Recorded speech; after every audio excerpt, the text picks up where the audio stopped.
الحمد لله رب العالمين. طول دے کمال صفتنا خاص اللہ تعالی لرا دی چی پولن کا دی طول عالم دائی. الرحمن الرحیم. دیر زیوت مہربونا بے حد رحم کوین کا دائی. مالک یوم الدین. بادشاہ دائی دیری دی دی جزا.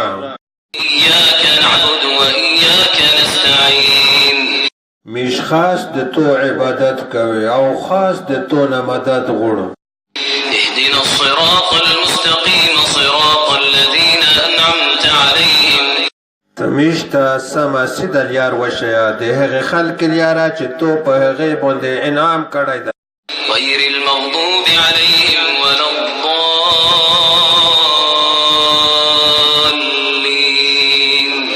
چې نه په هغې باندې غضب شوی او نه ګمراهان دي.